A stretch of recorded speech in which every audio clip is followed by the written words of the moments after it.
everyone, it's Amy. Welcome back to my kitchen. Okay, today I've got a special treat for y'all. If you remember those Mother's iced oatmeal cookies, I'm making a gingerbread flavor.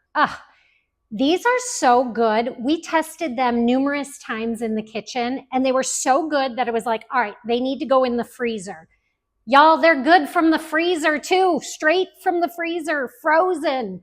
You're just gonna have to trust me. You're gonna have to make them. You're gonna have to put them on your cookie platters this holiday and you're gonna enjoy them. I promise. All right, let's get started. First up, we're gonna process some oats. These are just old-fashioned oats and I'm gonna process them in the food processor by pulsing it a few times. And the reason I do that is because I don't want these to be like regular oatmeal cookies, but I want a little bit of that chewy oat to give these cookies their base. Now, if you can think about those Mother's iced oatmeal cookies, you'll remember that they have flecks of oatmeal in them, but they're not like I don't know how to describe it. They're not like a regular chewy oatmeal butterscotch cookie. Okay, now that I got that out of the way, let's get started. 2 cups of old-fashioned oats. And like I said, we're just going to process it a couple times. You don't want fine crumbs. You just want a little bit less than what you get. Let me show you.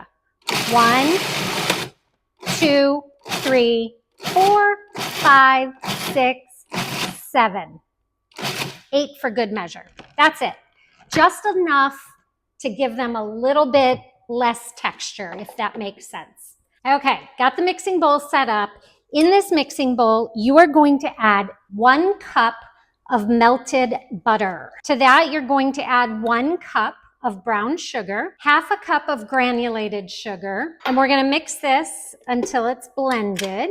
To this, we're going to add 1 egg, 1/3 cup of molasses. That's where it's going to get its gingerbread flavor. Every last drop of that added in. We're going to add in 2 teaspoons of vanilla. Totally optional, but I like vanilla in all my baking usually. And we are going to mix this together. Okay, to that, you're gonna add in the 2 cups of processed oats from earlier, 2 cups of all-purpose flour. We've got a teaspoon of baking soda, a teaspoon of kosher salt, and a tablespoon of baking powder. Just trust me. 2 teaspoons of cinnamon, and we have a teaspoon of ginger, a teaspoon of nutmeg, and a 1/4 teaspoon of ground cloves. All right, mix this just until it's combined here. It smells like gingerbread cookies, but y'all, these are gonna be so much less work than rolling dough, cutting them out, but they're still gonna be so good. And they're probably going to be one of your most requested holiday recipes. Just putting it out there. I've got a cookie sheet here with parchment paper. These cookies will spread a little bit, so make sure you space them out properly. All right, so I've got a 2 tablespoon cookie scoop. I don't like these super small, so this is the perfect size scoop. All right, these are gonna go into the oven for about 14 to 16 minutes at 350 degrees, and I'll show you what they look like when they come out. Welcome back, you guys. All right, when you bring the cookies out, you may notice they spread a little too much. You can take the back of a spoon. I've just got an offset spatula here. These actually did pretty good. They're not spreading very much at all. I'm gonna move them all to a wire rack, let them cool completely, and then we're gonna make the icing for the top. So stay tuned. All right, these cookies have finished cooling, so we're gonna go ahead and make the icing.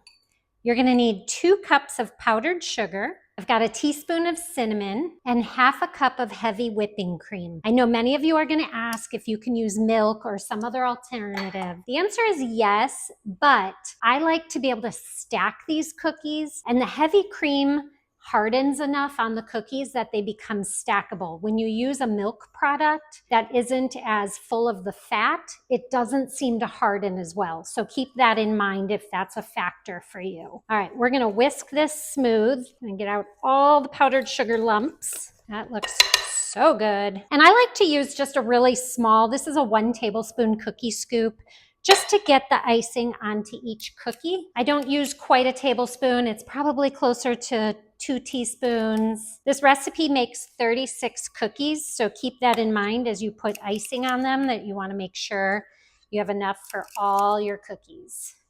I am pretty excited to have my fridge stocked again with these cookies. They don't have to be stored in the refrigerator. You can keep them in an airtight container at room temperature, but I love them cold. They're so good. And I'm going to use a knife here to just kind of spread that out a little bit. And then we're going to let that icing harden. It takes about 30 minutes. You can pop it in the refrigerator if you want it to harden faster. You can dig right into it while it's not hardened, but I'm going to let it harden a little bit. If you like it more of a glaze, you can add a little more of the heavy cream to it to make it a little thinner.